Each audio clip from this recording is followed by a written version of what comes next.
Hey everyone, welcome back to my channel, Simply Scented Life. Rachel here with a first impressions video for you guys today. I have 3 of the 6 new Kringle Candle Fall Reserve fragrances.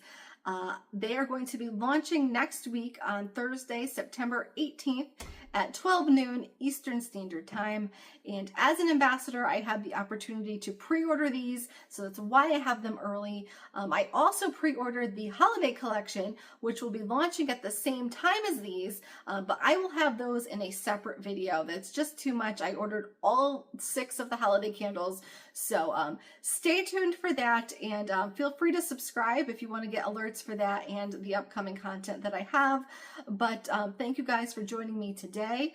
I am going to kind of give you my early impressions on these 3. I did do 2 quick little test burns on a couple of them, but there's one that I have not burned at all, so we will go through all of that. I'm hoping to have 1 reviewed before the launch if all goes according to plan, but we are getting into 6th season around here, and it's really hard to make plans because I never know which one of my kids will be homesick. So that's what we're rolling with.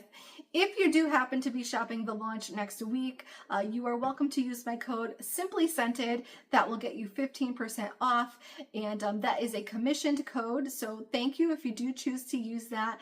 And really what I do with that commission is basically what you see here. I put it into things like pre-orders or any sort of content here for my channel. So thank you guys for all your support. You guys have been wonderful to me, and I really appreciate you. So I think that's enough housekeeping for today. We will get into the 3 candles that I ordered kind of one by one, and we'll walk through it. I will tell you guys, I'm going to be very honest in this video. I am not totally loving this order as much as I hoped. The holiday line, I am loving. This one, not quite as much, but we will kind of go through them, and you know, I will just give you my impressions, and I am just one opinion out there, so everything is subjective. Take it all with a grain of salt, but let's get started. First, I have the one that I feel like is being talked about the most and is the one that I'm probably going to try the hardest to make sure I get reviewed, but that is Ambered Apple and Walnut. Nice sort of yummy label here. And just to mention, these are 22 ounces, 100% soy. They burn up to 100 hours, which varies depending on your burning habits and whatnot. And these will be priced at $34 each. But for Ambered Apple and Walnut, we have scent notes here of sweet apple, walnut, peach, caramel, praline, coffee, buttered woods, whipped mocha, brown sugar, and amber. And I hesitated a little bit ordering this one, and I feel like it's the same reason many of you might hesitate as well. It's because we have ambered here in the title, and I tend to be, and I think a lot of you tend to be, folks who don't necessarily want extra notes in their gourmand candles. I don't know what is going on. I don't know if there was like a clearance sale on amber fragrance oil or what, but there is a whole lot of amber going on lately here, especially with Kringle. It's like in everything, and I really don't know why there's so much amber, but it deterred me a little bit from trying this because I want my gourmands to be just that, gourmands. I don't want them to be perfumey or cologne-y or anything like that. This, I will say, doesn't feel perfumey or cologne-y or anything like that. There is a little bit extra going on here, but it's more woods extra versus like amber extra. I don't actually get a lot of amber on cold here. This is the one of the 3 that I have not gotten to burn yet. Mostly what I get here first is a sweet, juicy sort of apple note mixed with a little bit of peach. It's funny because I don't know if it's the power of suggestion with the label, but it does feel like in line with a green apple. Like it's not as tart necessarily as I usually find green apples to be, but it does make me think green apple. And I don't know, again, if it's just because of that label, but something's making me think that, kind of with a little bit of a background of peach mixed in. And the sweetness here it kind of feels like it comes more from the apple note versus from the caramel, like you might expect. Usually when I see a caramel note in there, I'm thinking, all right, that's going to be a little bit kind of that cloying sweet, but this feels more like fresh fruity sweet to me on cold. I don't know if that will change once it's burning. But behind that fruit and that little bit of sweetness there, I do get the woods here. And it's not a heavy wood note. This overall fragrance does still feel edible. But if you think of in terms of a caramel apple, if you've ever had a caramel apple and you pull that stick out, or you cut the apple off the stick, that stick that was in the apple, the way it kind of gets saturated with the apple juice there, maybe there's a little bit of the caramel on the edge of it, that's that woody quality that I'm getting here. It's like kind of woods kind of blended into that apple note, the same way that stick would be if you were to pull it out. And I get a lot of that here. I also get hits of that caramel and the walnut in the background, but it's really apple forward on cold. So I guess I will see how this translates once it's burning. But again, it's not as intensely ambered as I feared it might be. And it really feels like sort of a sophisticated gourmand. And maybe that's the amber in there giving that sort of that air of sophistication. I don't know how this will do burning, like if that will change at all, but it does feel like a sophisticated gourmand. I have been burning a lot of Cider Lane from Bath & Body Works in my home lately, and this is very different. I was worried it might start to feel redundant after burning a lot of that candle, but no, this is very different. This is definitely on a more like the high-end reserve sort of scale of fragrances. So I'm happy I'm trying this one. Hopefully that kind of impression of it not being super ambery holds true through the burn. But that's my early thoughts on ambered apple and walnut. And I think once I'm done with the filming here, I'm going to kind of switch into burning gear with this one and get as much burned as I can, and hopefully have this fully reviewed for you guys early next week or later next week at some point before the launch. All right, so that's my thoughts on this one. Next, I've got Fog and Embers. Really nice label here. I was really just drawn mostly to the label here because it reminds me of a trip I took. If you've ever been to a place called Height of Land in Maine, it's kind of like a lookout point, and we went during like the peak fall foliage, and it just happened to be a very cloudy, overcast day, and it just kind of looked just like this. So sentimentally, I was drawn to this label. I was also drawn to the name Fog and Embers. Really sounded like something that would be kind of up my alley. The notes here: amber, cypress, aromatic, fern, and moss. Again, I really like cypress. I really love a good cypress tree note. So I thought, this sounds like something that will be for me. And I think my issue here isn't necessarily that I don't like the scent. It's just that it's not what I was hoping it would be. So there's like a little bit of initial disappointment going on here that I'm trying to work through and make sure I give it a chance. This one I did burn for about 2 hours last night. And I will say, kind of adding to that is I feel like I actually liked it a little bit more on cold than I did burning last night. But I don't hate it either. And I also feel like the first burn can lie to you a little bit. It can be a little bit misleading. Sometimes you really got to get a little bit deeper into that candle to really find out what it's all about and let all the notes kind of come out to play. So I don't want to put all my thoughts in that one burn. So I'm going to be a little bit careful about what I say there. But I think my disappointment is more just in the fact that it's not exactly what I was hoping for. What I get on cold is a masculine leaning, sort of fresh, woodsy, outdoorsy scent. And that masculine lean is really where it gets me, because I wanted this to be more focused, woodsy, outdoorsy, maybe a little bit of a smokiness here. Despite there not being a smoky note, when you say embers, it makes me think maybe there's going to be something a little bit smoky about it, but really like a sort of masculine leaning, woodsy, fresh scent. I do get some of the cypress in here, and it's cypress with the greenery attached to it, not just like cypress wood, which I like. The aromatic here, I feel like There is definitely something that is sort of foggy and misty about this. Not getting anything like necessarily smoky not to this point at least, but it does have that sort of like dense air feeling, like that misty fog that you might expect to see on like a fall morning. It's the ember here, I think, rather than being like a truly smoky note, is really kind of coming from the amber, where it gives it a little bit more warmth to it rather than a smokiness. And there is a little bit of earthiness here at the base with that moss, but I don't know.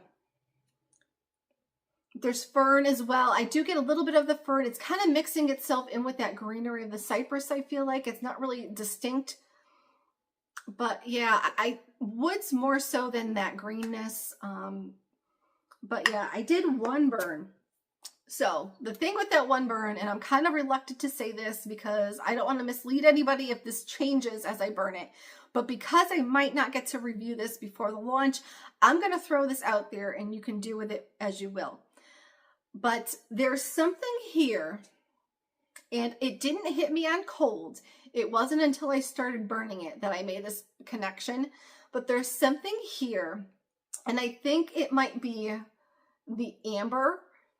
And this amber, it's warm, but it's also a little bit sweet. And when I lit this up, there was something that made me think immediately of a Halloween candle. For those who tried Abduction this year, Abduction had a spiced resin note in it that made it very sort of sweet. And this doesn't feel quite as resinous as Abduction did, but there is something sweet here. And when you take that and combine it with the woods note and that slightly masculine lean, something about it makes me think of Abduction from the Halloween lineup. So I don't know if that will change. That might change. Maybe it's just my nose, but that was what kind of came to my mind as I started burning this. It's definitely different. Don't get me wrong. I'm not saying this is a repackage or anything like that. But there's just a quality about it that's very familiar to that fragrance. So I would kind of venture to say that if you got Abduction and you really didn't like that about it, that sort of sweetness, you might not like this one. But again, I don't know how much that will change as it burns down. Maybe it's just a little amber heavy to start and that will settle. But that's just my initial thoughts on this one. So again, with a grain of salt, guys, but that is Fog and Embers. Last, I picked up Forest Noir. This is the one that I had a really hard time deciding. I was going to get pumpkin oud, and I said, I've got a lot of pumpkin already. It's probably playing it safe to get that one. So let's go a little adventurous here and go with Forest Noir, which might have less talk. And I will say this is definitely the most sort of complex, conceptual, hard to describe of the three that I have here. And the notes have a lot going on. We've got fir balsam, lime, lemon, ginger blossom, cedarwood, clove, leather, oud, amber, and patchouli. And there's definitely a lot going on there. And I feel like this is going to be one of those ones that as you burn it, things might change a little bit. Like you might get a little bit more of one note on one burn and then maybe a little bit less on another. And this I did burn once, but just kind of in reference to my cold impression here, it's kind of unique in that it's very sort of fresh and clean, but then it's also got this other side that's very sort of earthy and almost dirty. The thing that hits me first is the citrus notes, and definitely lime more so than lemon. It's like a burst of it, and that's where that sort of fresh and cleanness kind of comes from. The patchouli in this almost makes me feel like this could be a Halloween type of fragrance.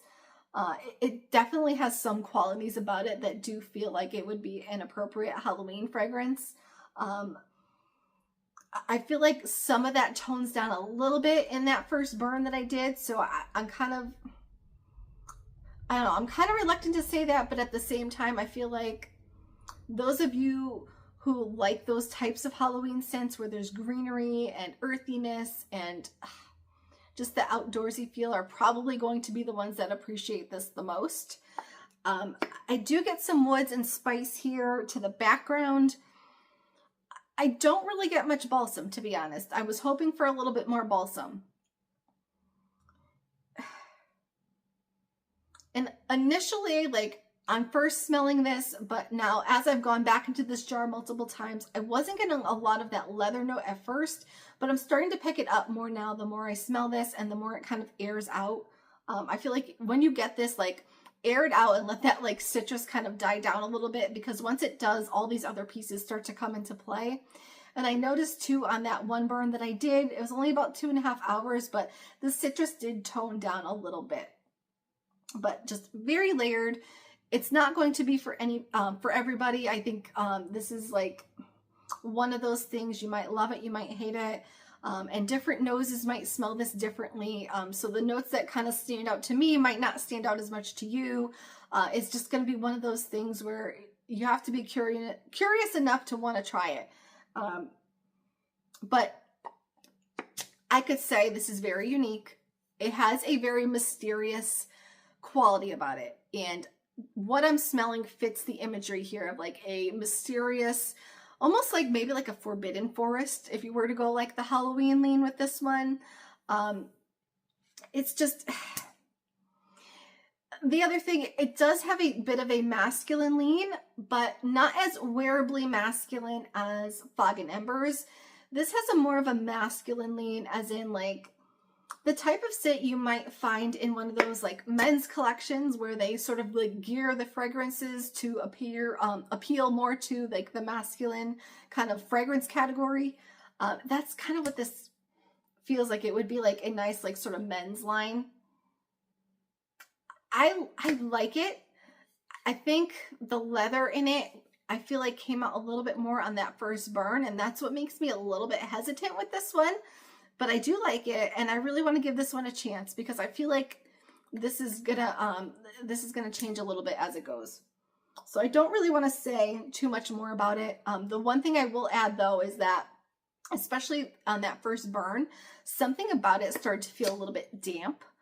I know like a lot of you in Halloween, you were looking for something that was a little bit more like damp, mossy, green, dirty, almost like if you were looking for something like that, this might be one that you want to consider, because there's something there that also feels damp, and I don't know where it's coming from because there's nothing that really implies it in the notes, but there is something that's like kind of damp about it coming out to me now. But I don't know, just very hard to describe, guys. I hope that didn't make it worse, but that's Forest Noir. And let me know if you are going to be adventurous as well and pick this one up. I will have the scent notes and everything for all of these in the description, as well as the names of the other ones here. Pumpkin Oud, I mentioned I almost ordered that one. Midnight Oud with the owl on the label, and then Spiced Tobacco and Cedar. That was the one that had like probably the least appeal to me out of all of them, but those are the 6 that are going to be in this collection, and I will try my best to at least have a review for the Ambered Apple and Walnut, and if I can't do full reviews on the other 2, maybe if I have time to squeeze in just like a follow-up video after I've done a few more burns on them. But yeah, that's kind of where we're at, and I want to thank you guys for taking the time to watch this video. If you enjoyed it, please give it a thumbs up and consider subscribing to my channel. And hopefully I'll have time to kind of get back around to these. So thank you guys again, and I hope you have a great rest of your day.